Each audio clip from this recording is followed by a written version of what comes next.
সিলেট আর একটা বিভাগ ঢাকা। তিনটি বিভাগ একসাথে আক্রান্ত হবে। তিন বিভাগে জটিল এবং কঠিন ভূমিকম্পে বহু মানুষ মারা যাবে। আপনারা জানেন কিনা জানি না, আপনাদের পাশে যে মেঘনা নদী প্রবাহিত হচ্ছে, এই নদী একসময় কুমিল্লার লালমাই দিয়ে প্রবাহিত হতো। সেই নদীটা আজ থেকে 300-350 বছর আগের এক ভূমিকম্পে এই নদীর গতি চেঞ্জ হইয়া নরসিংদীর পাশ দিয়ে দাউদকান্দির এখান দিয়ে বেরিয়েছে। আপনি কল্পনা করতে পারবেন? এটা ভাবা যায়? কিন্তু এটাই আল্লাহ করে দেখেছেন।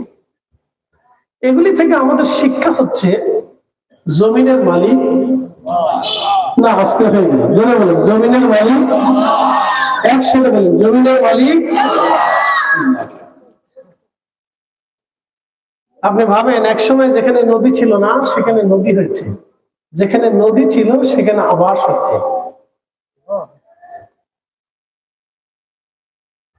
আবার যদি এই ধরনের ভয়াবহ কোনো ভূমিকম্প আসে তাহলে বাংলাদেশের অনেক কিছু চেঞ্জ হয়ে যাবে। আজকে যারা ক্ষমতা নিয়ে যুদ্ধ করতেছে এর খুঁজেও পাওয়া যাবে না, খুঁজে পাওয়া যাবে। কিন্তু শাহজালাল রহমতুল্লাহ ঠিকই থাকবে, আল্লাহর ওলিরা ঠিকই থাকবে, ঠিকই থাকবে, তারা এরা ঠিকই থাকবে। মাঝে মধ্যে খুব হাসি, এরা কি ভাবে নিজেদেরকে মাঝে মধ্যে চিন্তা করে।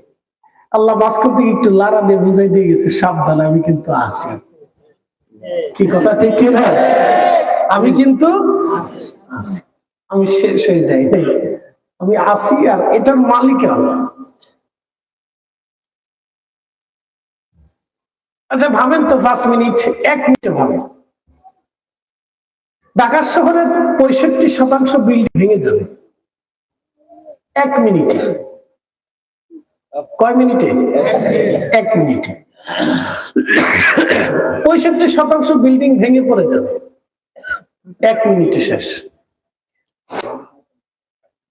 1 মিনিটে 65% বিল্ডিং যখন ভাঙবে, তখন আপনি ভাবেন তো ঢাকা শহরে ঢুকা এবং বের হওয়ার কোন রাস্তা সিস্টেম আছে? 96 শতক যত ব্রিজ আছে ভেঙে যাবে।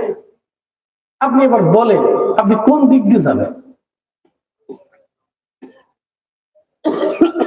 কোন রাস্তা দিয়ে যাবেন? তাহলে এই ট্র্যাজেডিটা বাংলাদেশে আজ হোক কাল হোক এটা আসবে, এবং খুব ভয়ানক, খুবই ভয়ানক।